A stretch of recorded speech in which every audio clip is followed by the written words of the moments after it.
High, এটা ছিল দীঘার ভ্লগের পার্ট 4।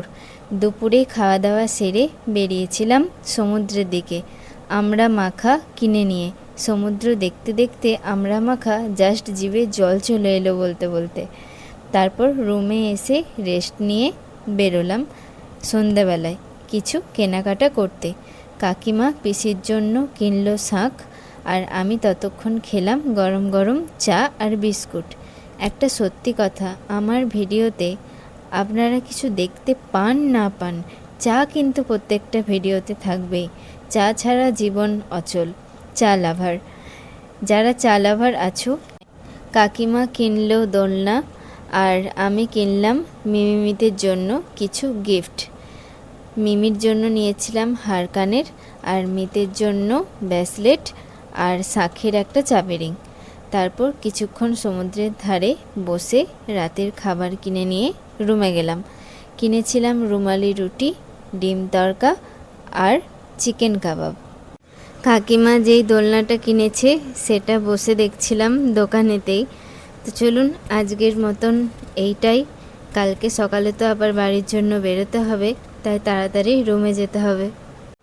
যাবার সময় শিবম বলল একটা ছবি তুলে দিই আয়, কিন্তু ও ছবি তোলেনি, ভিডিও করছিল, কিন্তু আমি সেটা জানতামই না। রুমে এসে সবাই একসাথে বসে খাওয়া দাওয়া হলো।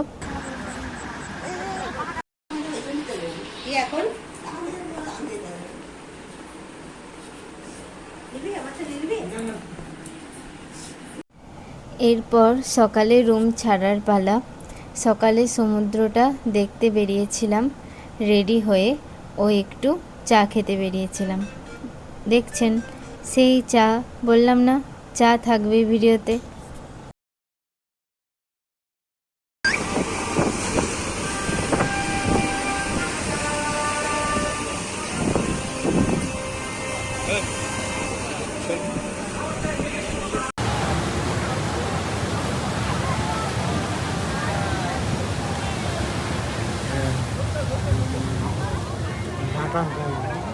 রুম থেকে বেরিয়ে গেলাম ব্যাগপত্র নিয়ে। শেষে শিবম একটা ভিডিও করলো সকলকে নিয়ে একসাথে। এরপর 9:30 ট্রেন ধরে পাঁশকুড়ায় নেমে ফেমাস হোটেলে ভাত আর দই কাতলা খেলাম। 120 করে নিয়েছিল, আমরা 4 জন নিলাম, আর বাকিরাও নিয়েছিল।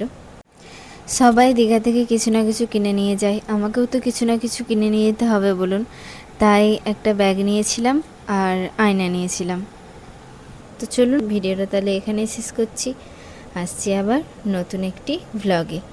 ভালো থাকবেন, আর ভিডিওটা যদি ভালো লেগে থাকে তাহলে একটা লাইক করে দেবেন, আর অবশ্যই একটা ছোট্ট কমেন্ট করবেন, এতে আমি খুব উৎসাহিত হই।